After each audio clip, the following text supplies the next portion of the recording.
Welcome to Direct Approach with Wayne Moorehead, an exclusive podcast brought to you by Direct Selling News.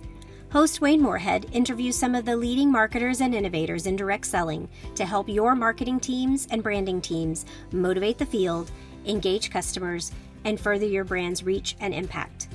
In today's episode, Wayne is joined by Prasad Gankanda, Chief Operating Officer of Young Living. With more than $2.2 billion in sales, Young Living is a pioneer in essential oils and ranked 7th on the 2021 DSN Global 100 list. The nearly 30-year-old company is now in 33 global markets, ships to over 90 countries around the world, and has about 3,200 employees worldwide. As its Chief Operating Officer, Prasad has been leading the charge to make the company more customer-focused in a time of dramatic change within the industry. Prasad joined Young Living in 2015 and has more than 10 years of experience in directing global business operations. And it's not surprising to see him reaching such lofty career goals, as he has always dreamed of flying high. Born in Sri Lanka, he pursued his pilot's license while still in high school and earned a degree in mechanical and aerospace engineering at Utah State University. He began his tenure at Young Living as Director of Internal Operations, but became Chief Operating Officer in just 5 years. His combination of operational know-how, entrepreneurial spirit, and innate leadership proved instrumental during the pandemic, allowing his team to pivot to meet the challenges while stabilizing for growth. On today's episode, Prasad and Wayne will talk about the importance of becoming more customer-centric in today's market and how to nurture customers at every stage of their journey to improve brand awareness and retention. Prasad will also talk about the crucial role that operations play in elevating a brand and creating positive touchpoints for customers. And he'll share some powerful cliff notes on how to successfully launch new markets. But before we dive into the interview, we want to invite you to join the new DSN VIP community. The VIP community is a new way to keep up with what's happening in the channel by receiving the industry news and information you want most sent in text straight to your phone. If text is your preferred means for communication, simply text the word JOIN to 214-239-3043 and follow the prompts to add DSN as a contact in your phone. There's no separate app to download. It literally shows up in your phone's text messages. And the best part is you get to customize your newsfeed by telling us what type of news and stories you want sent in text. Never miss out on what's happening in the channel again. Text us at 214-239-3043 and join the DSN VIP community today. Now, a word from our sponsor. The influence of social media is undeniable. On average, people spend over 2 hours a day connecting with family, friends, and brands across social media. But did you know that it's also the way that most consumers prefer to discover new products? In fact, over 60% of people say they discover new products on Instagram. Additionally, Forbes reports that 78% of salespeople using social selling outsell their peers. To compete in today's marketplace, you must capitalize on your most valuable asset, your social media influencers. Introducing Now Social, the smartest way to effectively grow and monetize your network. Just as we revolutionized the way distributors share content, offer samples, and sell products, we're now bringing the same innovation to social selling. Now Social simplifies the process of creating and scheduling content and allows you to manage posts and engagements across all platforms. And even if your distributors have never attempted social selling before, Now Social empowers anyone in your field to become a successful micro-influencer. As more and more consumers turn to social media to connect with brands and discover new products, it's more important than ever to have the most effective social selling strategy. What are you waiting for? Your time is now. Now please help me welcome your host, Wayne Moorehead, and today's guest, Prasad Gankanda, Chief Operating Officer of Young Living. Hey, everybody, and welcome to another episode of DSN's Direct Approach podcast. I'm your host, Wayne Moorehead, and I'm very excited to be joined today by Young Living COO, Prasad Gankanda. Prasad, thanks for being here today. Hey, Wayne. Thank you. Thank you. Wow, you said my last name right. Good job. Of course. I've had lots of practice over the years. Well, thank you for taking the time to be here. I know you're super busy there and a lot on your plate, but it means a lot that you'd be willing to jump on. I know I've learned a lot from working with you over the years, and I know that you're going to share some awesome insights. Thank you, and I should be honored, and I'm honored. You asking me, you're a legend in the industry, and you asking me to come and, be part of this segment. So thank you. Thanks for making me part of it. Yeah, thank you. Excited to dig in. So Young Living has a really rich history. It's always one of the top 10 in DSN 100. But for those that might not be familiar with the company, can you take just a couple minutes and share a little bit about the background? Sure, yeah. So, Young Living, we go back 27 years.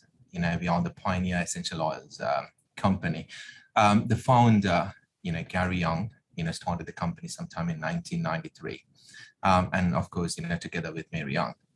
So you're very, very much focused on essential oils.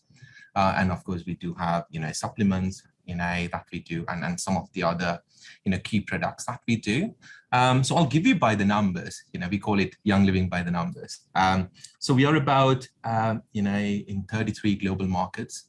Then we also have what's called an NFR shipping platform where we ship to over 90 countries around the world from the USA. We have about 24 corporate owned and partner farms around the world, and we pride in that, having Young Living owned farms. We have about 29 corporate offices around the world as well. It's amazing. It's a big operation. That's a lot for you to keep your arms around. How are you? How are you even still standing? That's a great question. No, it's an amazing company, Wayne. I started in 2015. And I always say this. I feel like I found my home away from home. It's just such an amazing company, amazing people I work with. Mary Young has been an amazing mentor for me. And she gave me the chance. She took a chance on a young kid from Sri Lanka. So I'll always honor that. Yeah, it is a great country. Let's talk about that for a second.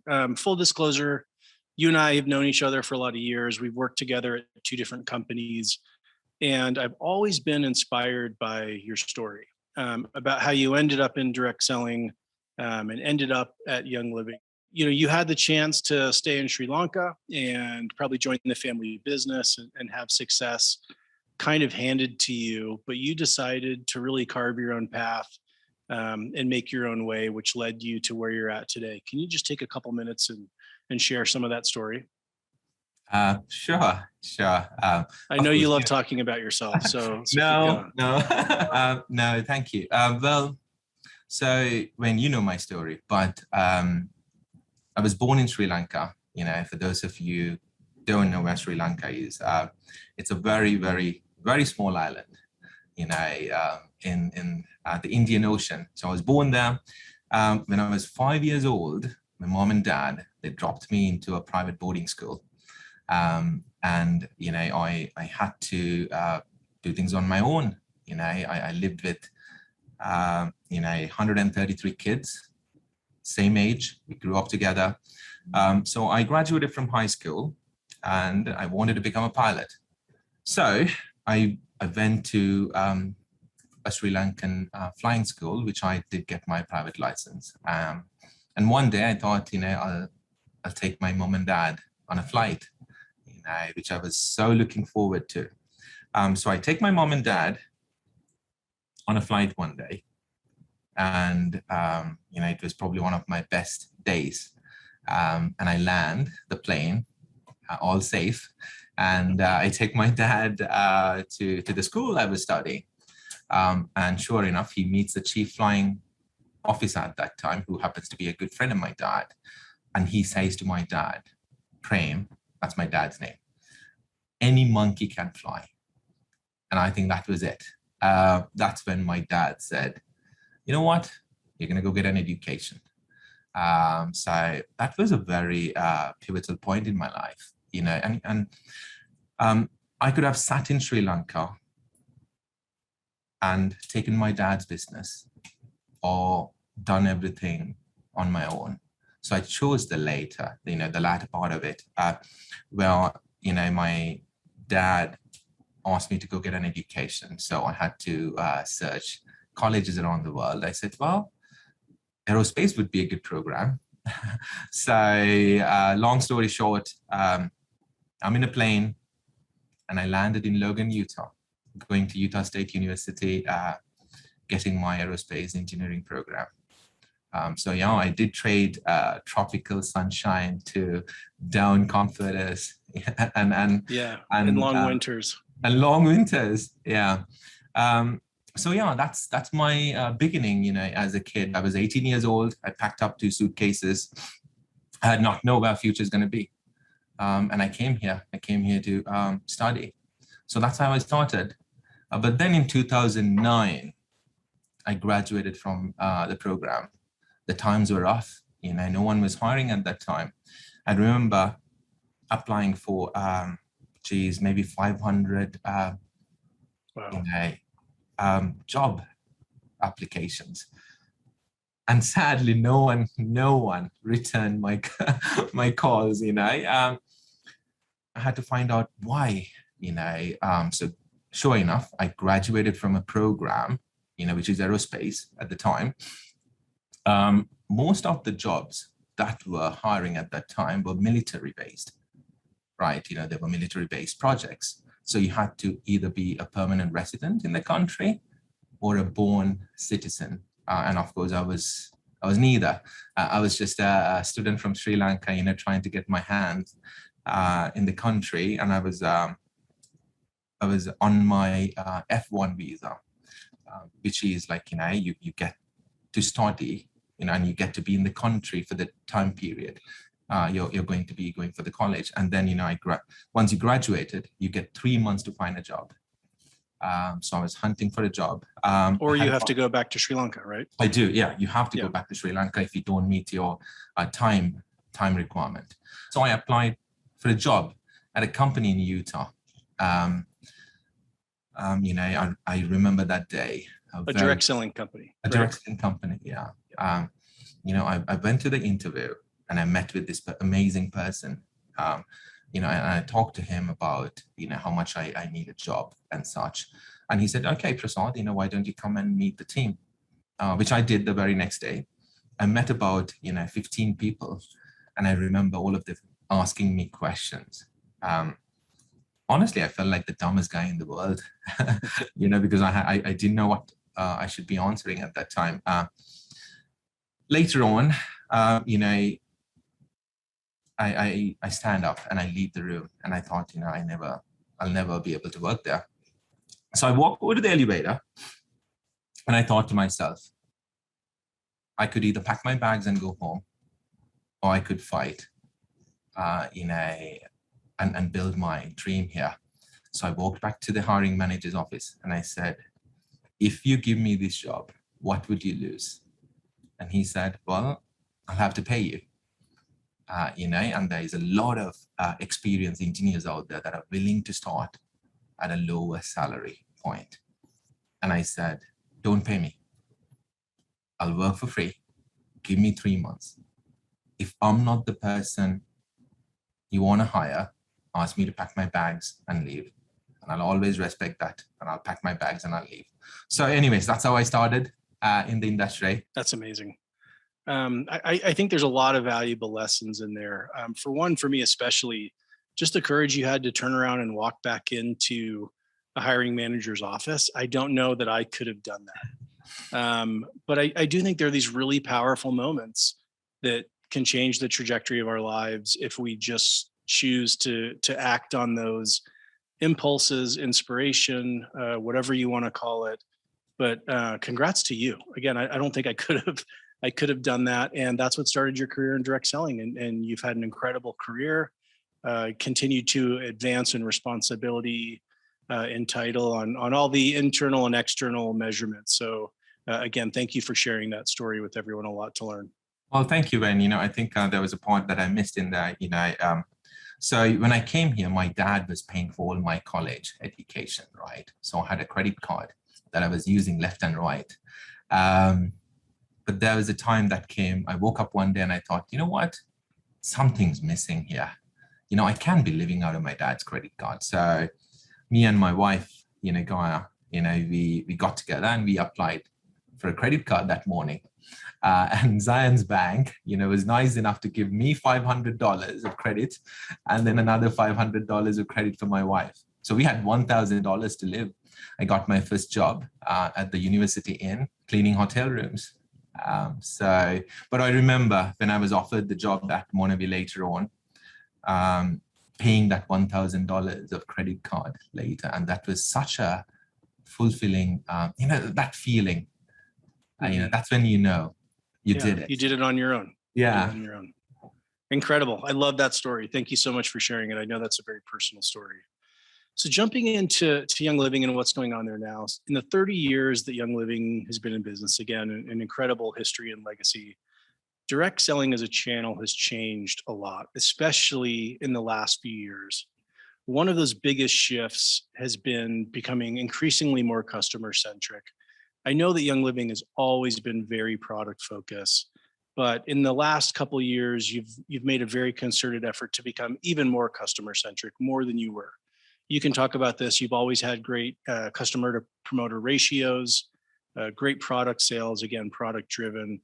And I want to talk a little bit about some of the strategies that Young Living is implementing to become more customer centric and to really differentiate that way. So one thing I know that you guys recently have done is redesigned top to bottom a new website with a new platform. Can you talk a little bit about that process, why you did it and what you were trying to what objective you were ultimately trying to achieve with that? Sure. Yeah, and you're right. The industry is changing, right? And it continues to do so. 30 years ago, direct selling was 100% done belly to belly, right? Mm-hmm. And today, it's a complete different environment. So Young Living has always been product centric. I mean, you know that. I was in Mexico a couple of weeks ago. And I met with about 30 different diamonds, who's one of our top ranking members in the company, about 30 of them. And I asked them the question, why Young Living? Did you start because you love the product, or did you start because you wanted to make a living out of it? And guess what? All of them said, we started because we believed in the product. So we've always been product centric and product driven. And unfortunately, our website was not customer friendly, but today, I'm proud to say, with an amazing team of people in the company, and of course, with the CEO and the co-founders' blessing, we've launched a brand new website that is very much customer focused. I always say this to my team: if your website, if it takes time for a customer to come in and navigate through to adding the product that they love to the cart and also checking out, if that process, is not simplified, you're not doing a justice towards your brand partners out there. So we have, at any given month, we have somewhere between 300 to 400,000 brand partners that, gets a paycheck from Young Living, right? And they are our walking, talking billboards. They walk proudly, talking about Young Living. And what that does is it drives customers into our website. And if that customer conversion, converting them into a checkout process, if that is not user friendly, then you're not justifying, those brand partners. So what we've done is we've simplified our website. So if you're a customer out there that wants to come to Young Living and buy lavender from Young Living, you can simply do that today.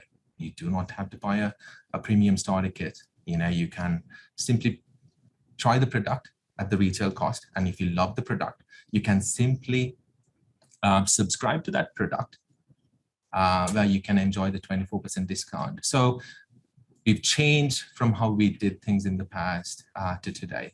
I hope that answer helps, what you asked. It does. Yeah, and I think one of the initial decisions that needs to be made upstream from a strategic standpoint is really who is the audience of the website. I think a lot of companies in direct selling can be confused as to who they're targeting with the website. What are your thoughts and feelings on who the primary audience is for your .com? Well, definitely your customers, right? You don't build a website for your leaders out there. There is the back end, the back office for your leaders, the reporting and such. But your primary target, you target your website to customers out there. If you're building a website to support your leaders, I think you're taking the wrong approach. Yeah, and a huge opportunity or a huge missed opportunity. You'll essentially be speaking to a very few people and not be able to really capitalize and convert, as you mentioned, on the hundreds of thousands of people that are visiting your website, youngliving.com, each month, because it's not tailored to them, or potentially wouldn't be. So making sure that it's customer centric gives you the best fighting chance to convert those customers and give them a shopping experience similar to every other website that they buy products from every day. Exactly. Another thing, when the COVID-19 pandemic, it pushed every company out there, right? Where, people were able to go into a store, pick up the product they love and simply shop. But what the pandemic did, it pushed you into your own home. And the outcome of that was you had to shop, through a website. So I think, the pandemic actually pushed each and every company to do things better. What used to be good is not good anymore. Yeah. Everyone out there is comparing to Amazon, so if you do not simplify your shopping experience, you will be obsolete. Absolutely.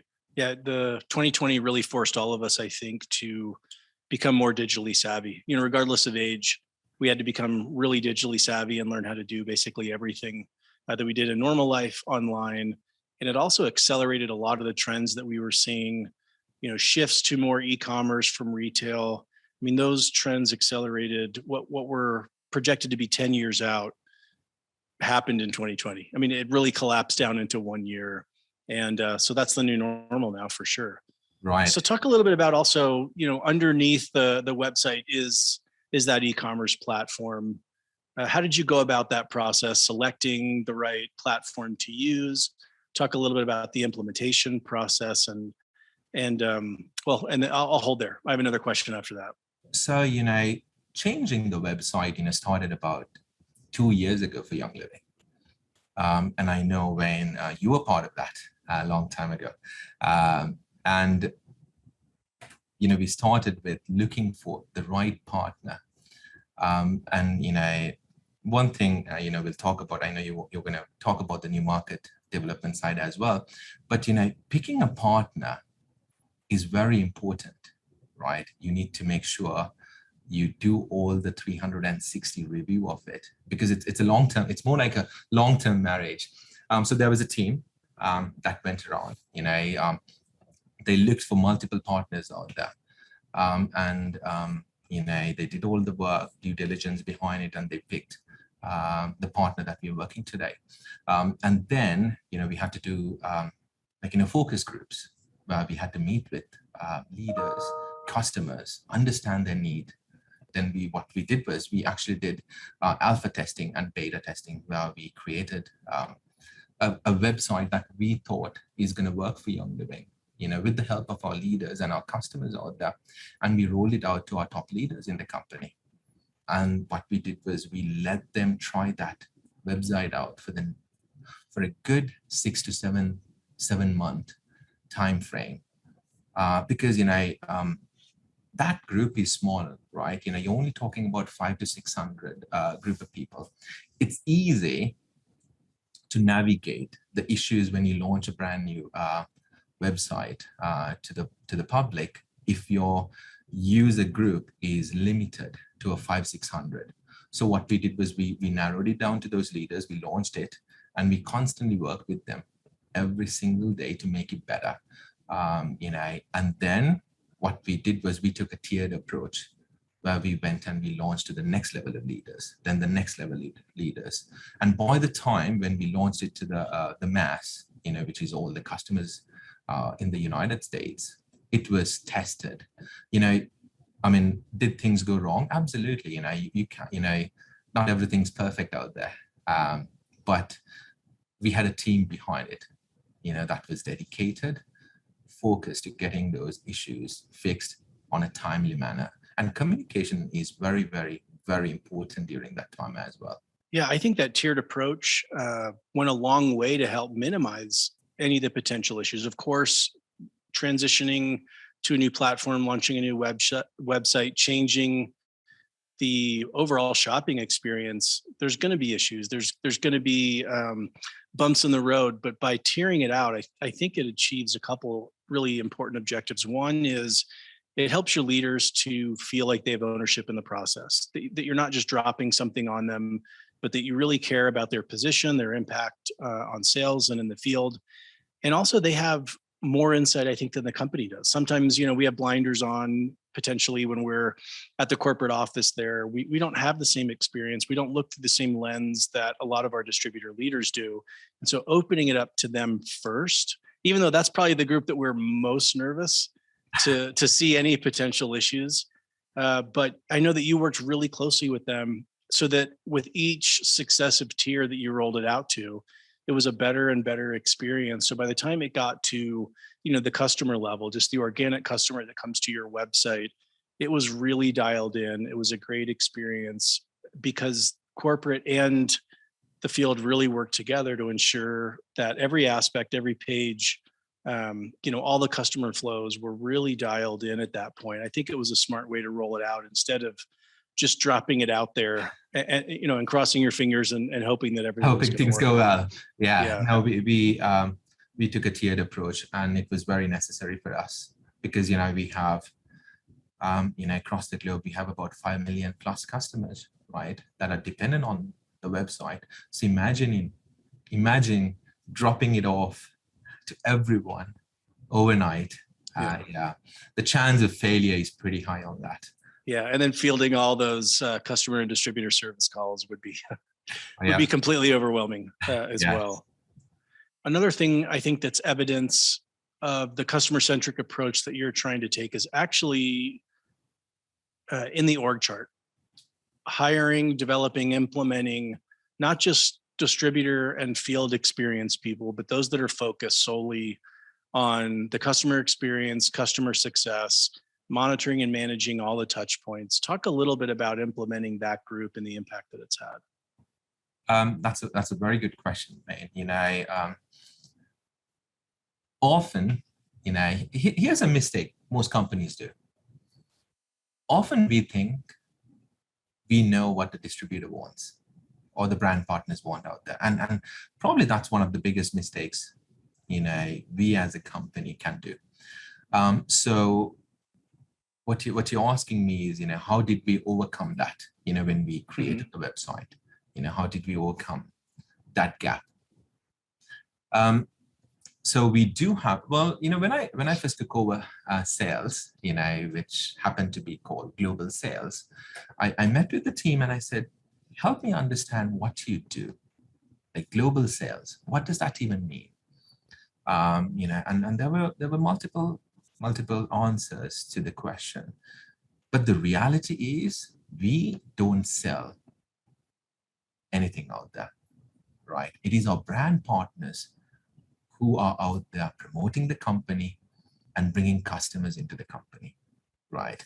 So understanding that is very important. So what we did was we went through an exercise at that time to define what global sales is. And it simply became customer experience and brand partner experience. So what we did was we created two groups of people, like one that's heavily focused on the brand partner experience side of things, and another group of individuals, that are heavily focused on, did I say brand partner experience? If that was the case, customer experience. And when we created that group, we relied heavily on outside members, right? So we created a group of leaders that are out there, that are invested to making that brand partner experience a top-notch experience. So when we as a company, when we created that team, we made sure that outside leaders are part of that group. So that's how we ended up bridging that gap, to answer your question. Yeah, and not just functionally having those segments, separated out essentially, but also I think it sends a really strong cultural message that yes, of course, there's groups there that are there focused on supporting the field, incentivizing the field to continue to sell, but also that there's a group that's internally focused on that customer experience, the journey, all of the touch points, making sure that those are optimized. I think that's a big shift for direct selling, but I think it's really important. It's a role and a function that each company in the channel needs to have now. And again, it's about and not or. It's not just focusing on one or the other, but both are important. Absolutely. They're both very important. Yeah, exactly. So change always has the potential to disrupt the field. We've all experienced that, whether it's a simple packaging change or something as big as a comp plan change. It has the potential to disrupt the field, which is going to disrupt sales, which is going to disrupt revenue. So what did you do, with all these changes that Young Living was making to become increasingly more customer-centric? I mean, they were all significant, from website to organizational, to cultural, to comp plan, to kits. I mean, it's impacted so many aspects of the business. How did you approach the change management process? I do think that's one of your superpowers. If you're okay with me saying that, is working cross-functionally to evolve and change things internally. You're great at bringing teams together, at busting down silos. So how did you approach this from a change management perspective to ensure that you're not just bringing the internal team along, but you're also bringing the field along as well with these really important strategic changes? Well, I don't know if that's a superpower, but thank you. Change is hard, and change management is hard. I mean, if I have to answer, your question with one word, I'd say communicate. Communicate. Set your expectations, from the get-go. So creating cross-functional teams, that is very, very important, Wayne. Often we love to live in our bubble and do what's best for the bubble. But if you take the time to step out of that bubble and look, what's best for the company, when you were living in that bubble, the decisions you made might not be the right thing for the company.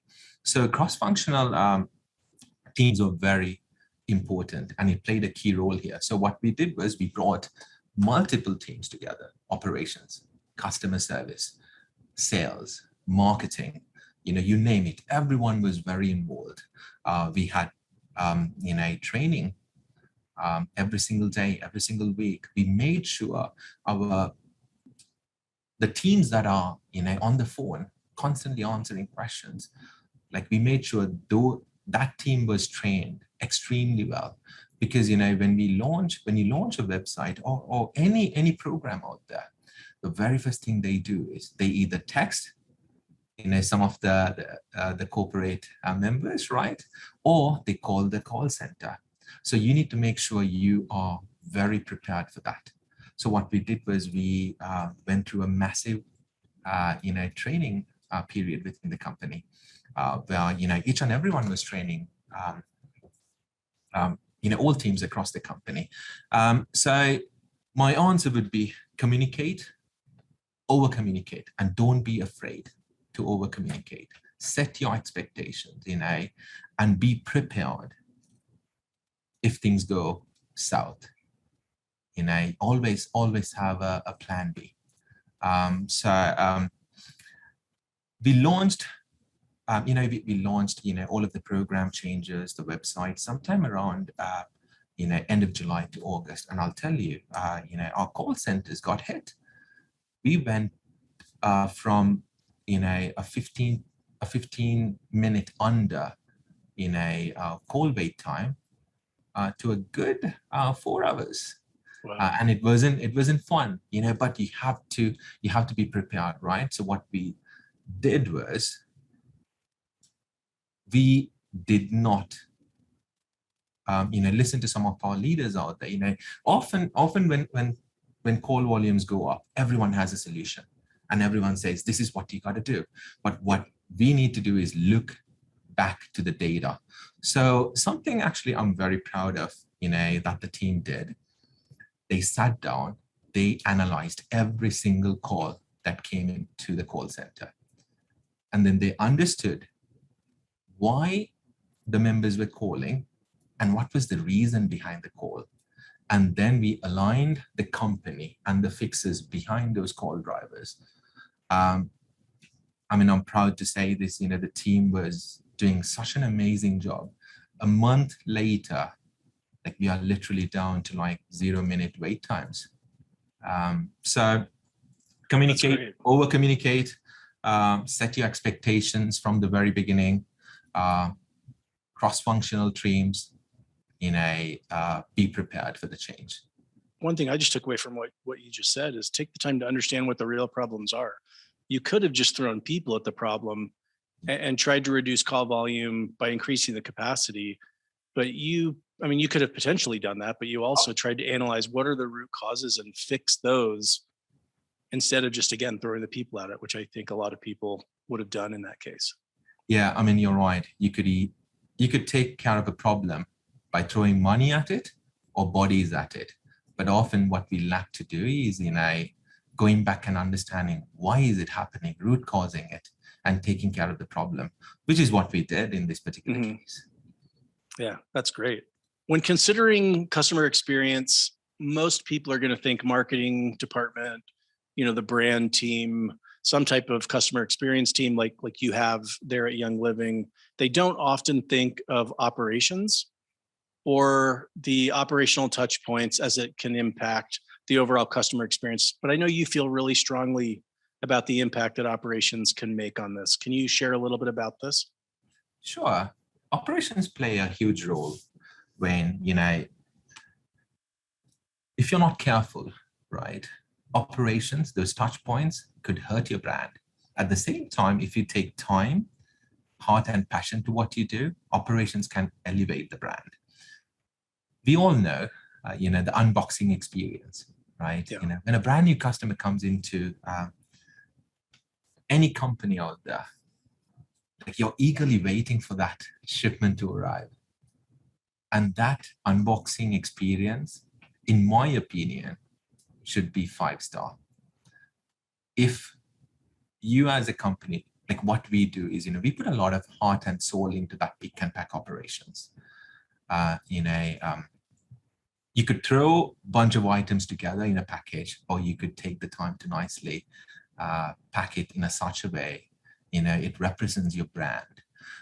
So operations do play a huge role from, pick and pack, getting that product shipped into the customer, the last mile delivery. You might be partnering with companies out there like FedEx, DHL, UPS, and even that last mile delivery, the driver, how that person delivers the product to the customer, even though we are not in control of it, that does represent the brand. Mm-hmm. So you have to make sure not just what you have within your control, even what you don't have, within your control, you need to make sure you measure them. And feedback is a gift. You need to also make sure you ask that question from the customer. How did the experience go? Was it a 5-star delivery experience?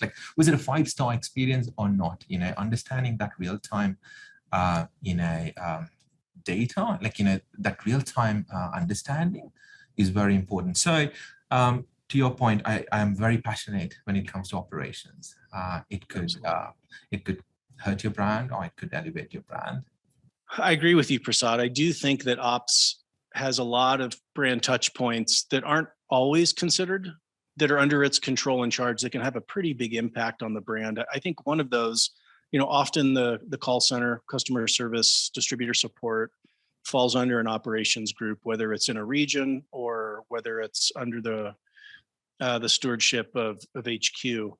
But I think next to interacting with the distributor or a promoter, interacting with the product, next to those two things, calling into the call center is one of the most important interactions and touch points and experiences that anyone is going to have with the brand. It's one of the few times that they're going to be interacting with a human. Again, direct selling prides itself on bringing that human touch, that high touch component into the purchase process. And I think part of that is the customer experience process. They have the opportunity to resolve any concerns, and really leave the customer with a really positive impression of the brand. So I think it's incumbent on companies to understand that, and that can even impact where it fits within the organization, where those departments fit in the organization. But take the time to really train, to incentivize, to thank the people that are there on the front lines, because again, that is such a powerful brand experience that someone can have. No, you're absolutely right. When someone calls the call center, if you don't feel like you're talking to a human on the other side, that is part of the family. You're not taking care of your customer out there. Simply not just saying, "Hey Wayne, how can I help you?" It's just asking you how you're doing. Those little things go long ways. It's that connection, human connection. Not just making sure your call gets answered under 3 minutes, and also we take care of your problem, but also leaving you with, wow. I think that's what matters at the end of the day. Absolutely. Yeah. And again, I think at times it doesn't get the attention and the emphasis that it deserves. Everything about that experience should be looked at, even down to the hold message. What is it saying? Is it telling a brand story? Is it trying to sell? Is it being helpful? I mean, all of these are aspects and elements of that customer and distributor service process that should be monitored and managed and optimized. Exactly. Mapping that customer journey and the brand partner journey plays a huge role in this. I'm not trying to get into any details, but I'll tell you a couple of things that we've done with our operations. When we mapped our brand partner and our customer journey, getting that product shipped on time accurately was a big part of the puzzle. So what we did was we created a rally cry, a mission, to our operations people. When they come to work, they all have one goal. That's processing a perfect order within 24 hours.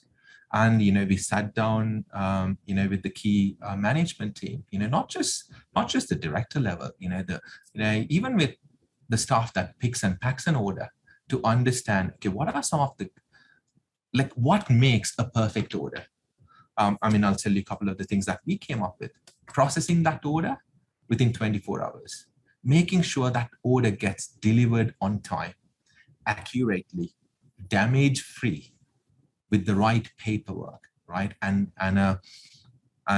with an amazing unboxing experience. And also making sure you communicate to the customer accurately. So for an example, Wayne, let's say you came into Young Living and you ordered lavender, right? Let's also assume, you got your order on time, accurately, damage-free, within the time, that it should have been delivered. But if you did not get the tracking number, that is not a perfect order to me. So what we started doing was we mapped, we sat down with the team to understand what is a perfect order, what are the key components that make an order a perfect order. And then we started tracking them, measuring them. And we constantly, every single day, we monitor that number to make sure, we hit a certain target. So understanding your customer experience, each and every touch point, and also translating those touch points to analytics to understand what numbers are going to drive the right, experience, and measuring them, monitoring them, holding your team accountable for improving them is very important. I love that. Yeah. So not just marketing touch points, but overall customer touch points, looking at it from a much broader lens, making sure that each interaction, each intersection that it has with a customer or a member, again, is managed and optimized. I love that, Prasad. Right. So I want to shift from talking about customer experience and going a little bit into international rollout, which again, ops plays a huge role in. You've led those charges, those efforts at multiple companies. And that international expansion is one of the main levers for growth for any company in any channel. But it brings a lot of cost and complexity. And that cost and complexity can be a company killer if not done right. I think this is where many of our companies stub our toe the most. It's one of the most important landmines to look out for. As you mentioned earlier, Young Living's in a few dozen markets around the world. I'd love to dig in and get your perspective from kind of leading these efforts. I think that as you expand internationally, one of the most strategic decisions you need to make is whether you're going to be centralized or decentralized. Essentially saying, where is the center of gravity for the resources? Is that going to be in the market, or is it going to be there at HQ? Which approach have you seen to be most successful in your time at multiple companies? I know that's a loaded question. No, but that's $1 million question. You talked about international markets. So what I'm assuming is, let's assume for a second the markets were launched. Like, do you decentralize the functions or you centralize the functions? Mm-hmm. Right? Well, that's a great question. I don't think there is a right or wrong answer, and here's why. It always starts with the leaders you hire. If you hire the right general manager in a market, you have to first make sure that general manager is not a sales figurehead. Often companies, they tend to hire leaders in these markets that are very sales driven. But you need to understand they are a mini CEO that represents your company in a smaller market. So the person you're hiring, a couple of things. They need to be invested. They need to be passionate for the industry, as well as very much aligned to your company vision and mission. And they need to be invested in. So if you hire the right person, decentralization becomes an easy question. There are certain things you should always centralize. The brand is one of them. People can go rogue with the brand. Finances, legal, core IT systems. Those should always be centralized. But when you're asking me decentralization, there is so much you could actually empower. I always say, hire stallions, trust them, show them the fence and let them run. So what I would say is, it's a hybrid approach. Mm-hmm. It depends on the company, depends on the market, depends on the maturity of the market, and so much do come into play. At a certain threshold, certain things could be decentralized, but with that time, and the market keeps growing, you could start decentralizing things even further. So it is always a hybrid approach, Wayne, but it starts with the team you have on the ground in that market. If you don't trust the team, the first thing you do, you try to pull everything back to the corporate. Instead of pulling everything back to the corporate, I think what we should do is ask the question, are we doing that because we don't have the right leader in the market? If that's the case, simply change the leader. Yeah. Don't change the process to accommodate the wrong leader in the market. When I say leader, I'm talking about the company management. That I think that is such an important statement that you just made right there. I do agree. Where far too often we see, quote unquote, a salesperson leading the market, and they're amazing on stage. They are amazing at distributor relations and customer relations. Absolutely incredible in that, but they often don't have the operational prowess to really manage a market, to manage a P&L. I think those roles are vital. So I think you do hire the right GM, regional president, however you've structured your organization, and make sure that they have an amazing salesperson.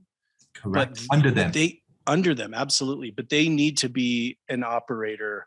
I think that's huge important. I think one of the most important pieces of advice for direct selling companies that are looking to expand. You said a couple other things that I want to touch on a little bit more there. Wayne, can I Yeah. add a couple of things in there? Go for it. You talked about a P&L. Very important. When you hire a general manager, you need to make sure they understand the importance of a P&L and also know how to read a balance sheet. And you have to incentivize the right behavior. Don't incentivize your country managers for revenue only. Make sure there is an OI component to it. Also look into the balance sheet, right? Make sure that inventory to revenue ratio is within the guarded, within the right specs. Make sure headcount to revenue ratio is within the right specs. And also look into, you're investing in the market, but at the same time, the market needs to start paying them back, right? Which I call the revenue to debt ratio. So don't,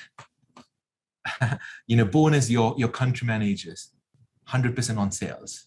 You're not going to win there. Make sure it covers the P&L side of things as well as the balance sheet, and incentivize the right behavior. And things change after. Yeah, I think it is important. If they own the P&L, they need to have access to the levers to impact P&L. Correct. Far too often, I think we send country managers or regional GMs into a fight with one or both arms tied behind their back, where we're holding them accountable for certain revenue targets, certain enrollment targets, and they don't really have the ability to impact those the way they should. So for, whether it's a resource standpoint, whether it's a decision of, promotions, could be product launches, it's important that if you give them the P&L, you have to give them the power and ability to impact the P&L or pull it back. Exactly. If you're not going to give them the ability to impact the P&L, then pull it back in and have HQ really manage the P&L. And then probably all you do need is a sales figure. At that point, yes, exactly. Yeah. At that point, you only need a sales figure in the market. But, going back to, hire the right general manager, trust them. Absolutely. Show them the guardrails, empower them. Don't micromanage them. Let them do what best for the market, because they're very closely related to that market leaders. And a mistake we as a corporate organization we often do is we sit in an office, so-called the corporate office, right? And we always assume we know what the members want in that particular market, and you don't. Yeah. So yes, you're right. Hire the right GM, empower them, give them the guardrails, and don't micromanage them. Hold them accountable to it, for the P&L and the balance sheet. Absolutely. You mentioned another thing about what aspects or elements should be centralized, and I agree there should be certain things that are kept there at HQ. You mentioned brand, which I totally agree with. You can't be 15 different brands around the world and mean 15 different things. Another important element is product. And I think product strategy should be centralized. However, I do think markets and regions should have the ability to, within those guardrails, within that strategy, develop products and introduce products locally that might be unique. And it's probably an 80-20 rule. You're going to have 80% of the products that you develop and introduce are probably going to be much the same throughout the world. They might have formulation changes, some localization of packaging, something like that. But there should be, getting back to the P&L and empowerment of the regional manager, within those guardrails, they should be able to also develop and introduce products specific to their market or that region. The thing that requires is to have a really strong and focused stage gate process there at HQ, where they are active participants. I think product ideation, product concepts come in really from three different areas. One is the product team should be out there surveying the market, understanding what's going on in the category, in the market, in the culture, to really upstream start developing some of these product concepts. Two, I think it should come from the field and the customer. They have great ideas, great requests. They understand some of their needs and wants and desires. And third is I think it should come from the GMs. They should have a forum, which is that stage gate process. They should have a forum to really pitch the business case for an idea. It doesn't mean it always gets approved, but they should have the ability to pitch a sound business case. And based on that business case and the strategy, they get the thumbs up or thumbs down in the stage gate process. Yeah, the key here when you said guardrails, set up the guardrails up front, right? And don't afraid to try things, and don't afraid to stock out, don't over forecast, your product launch volume, at the fear of stocking out. It's okay to stock out as long as you have, supply chain is aligned to launch the product right back, because the customers, good ideas do come from the markets and, as well as the corporate, and, they all need to sit in that one central place. Mm-hmm. And the stage gate is very important as well there.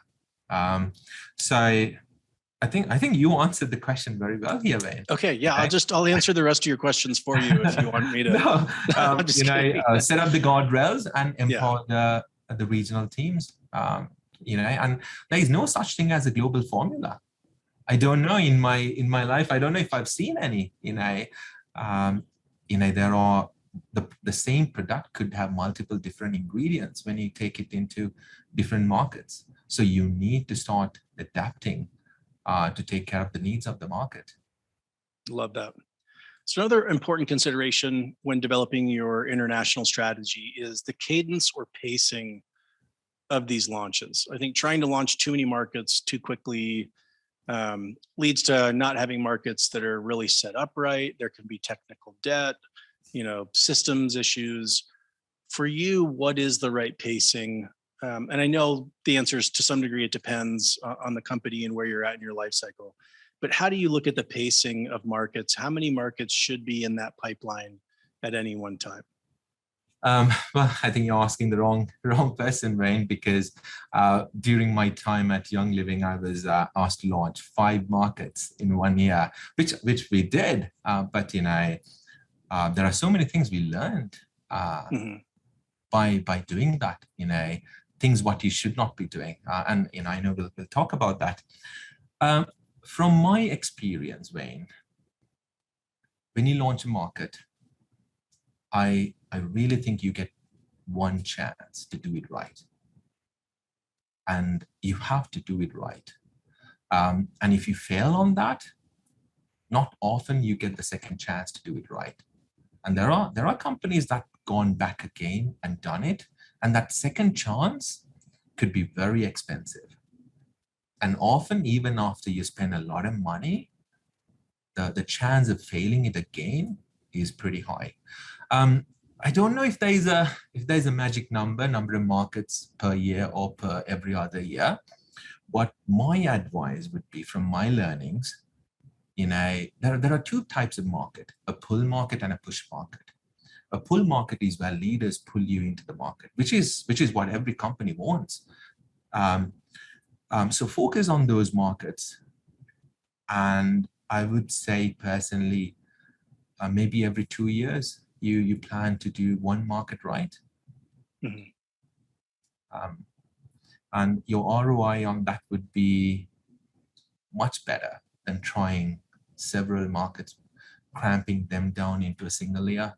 Yeah, having several markets kind of half-baked, the one that's done right is going to be more successful, on average, and generate much greater revenue than 3 or 5 or 7 poorly launched markets that are halfway launched, really. And I totally agree with that. I think there's so much more to a market than being able to take and process orders. There is the entire experience that gets built around your brand and the product and the events. There is so much more than just being able to take an order. And I think that needs to be built in. And there can be, I know that you've introduced tiered approaches, based on the size and potential of markets. But at a minimum, they all need to be very thoughtful. They need to be very intentional.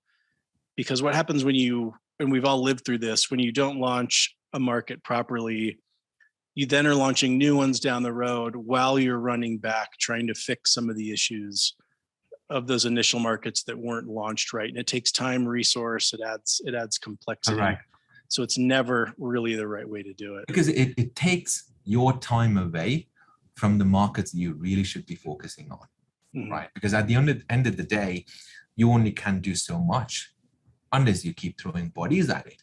But then the real question is, what is that going to do to the organization?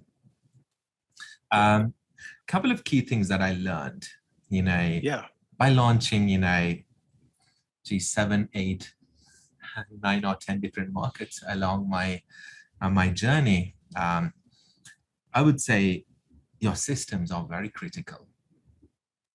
If your systems are not ready, don't push. Your systems are the core foundation. Don't take your bad systems from one country to another country. Like, focus on getting your systems upgraded and fixing it. Once it's done, then replicate it. Number 2, don't rush, because you will regret and you will pay for it later. Take the time, understand the need, understand what markets you need to be, and do it very methodically. Number 3, I would say, make sure you have brand partners in the country invested.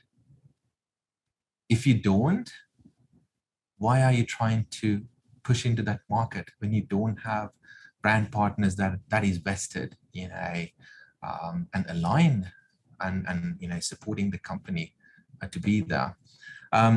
Hiring your staff is very important. You have to make sure your management team that you hire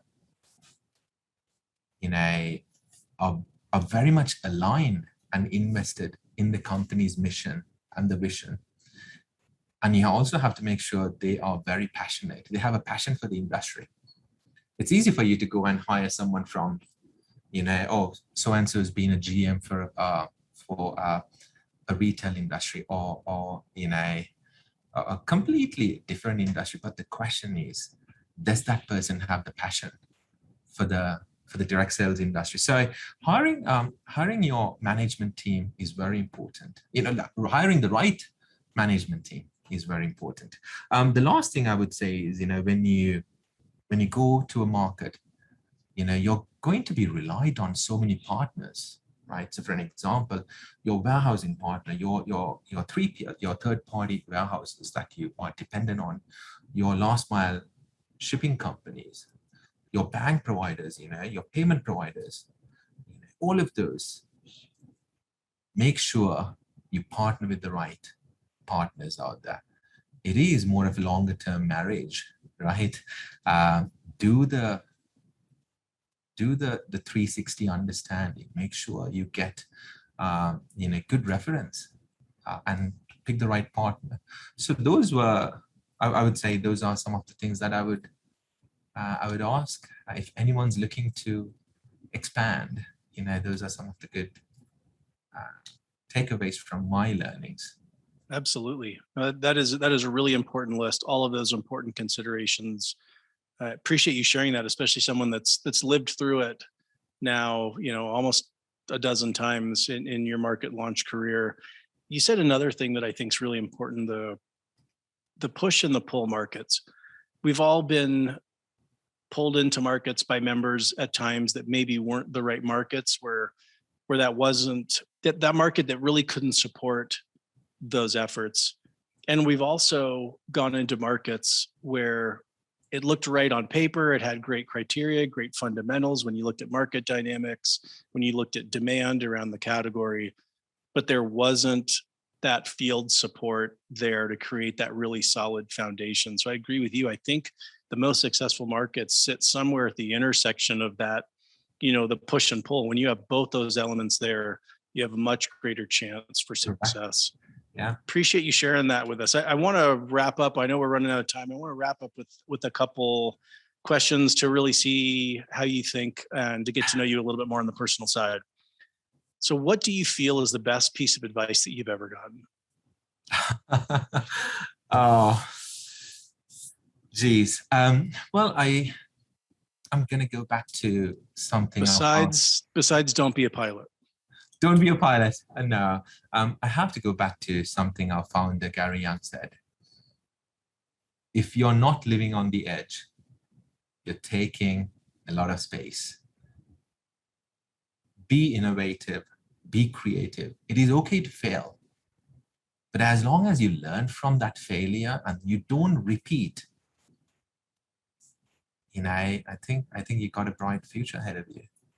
I love that. Those are definitely words to live by. So not my another word. tough one. No, absolutely, but something to keep considering. Absolutely. So what keeps you up at night? Good question, Wayne. When you're part of a bigger machine, when you're part of a global company like Young Living, which is such an amazing company, the sun never sets. What I mean by that is you have 30 plus countries that are constantly operating. I could be sleeping, but those markets out there are operating. So if there's one thing that keeps me up at night, it's the aspect of a global company like us, where our operations never sleeps. And every day is a new day, constant challenges, different challenges. That's great. Making sure the markets have the support they need from you and your team. My job is to 100% support the markets out there. They are my customer, and if I'm not supporting them, that means I'm sitting here getting a paycheck for no reason. If, a question that I ask every day when I leave the building is, what did I do to make a market, be successful? If I can proudly answer the question saying, yes, I did that, that makes me come back every single day. It's a change we do here. That's great. So finally, what gets you up in the morning? How do you stay inspired? What gets me up in the morning? That's a good question. I ask myself most of the days. Without a doubt, Wayne, it's the people I work with. I know I keep saying it's such an amazing company. The people I work with are my family. They're part of me. My wife laughs at me. Sometimes when I'm driving on the road, I'll pick up my phone and I'll call someone I work with because I value that touch point, and I said this when I started the podcast. I truly feel that I found a home away from home, and it's the people I work with. They are my why that I keep coming back every single day. That's so powerful. Thank you for sharing that. And thank you for taking the time today. Thank you for the incredible insights, the perspective that you bring, and just for your very positive, infectiously optimistic personality that everybody loves so much. So thank you so much, Prasad. Well, thank you, Wayne. It's an honor to be part of your podcast, and I wish you the very best of everything as well. Thank you. Have a great day. All right, you too. Thank you for tuning in. Since 2004, DSN has proudly served the direct selling industry and the executives that lead it. Our mission is to serve, educate, and edify the channel as your go-to daily resource for breaking global news, emerging trends, and powerful stories so you can stay informed, engaged, and always one step ahead as it relates to the business of direct selling. We invite you to subscribe to the podcast to be the first to know when new episodes are available, visit us online, and text us at 214-239-3043 to join the new DSN VIP community.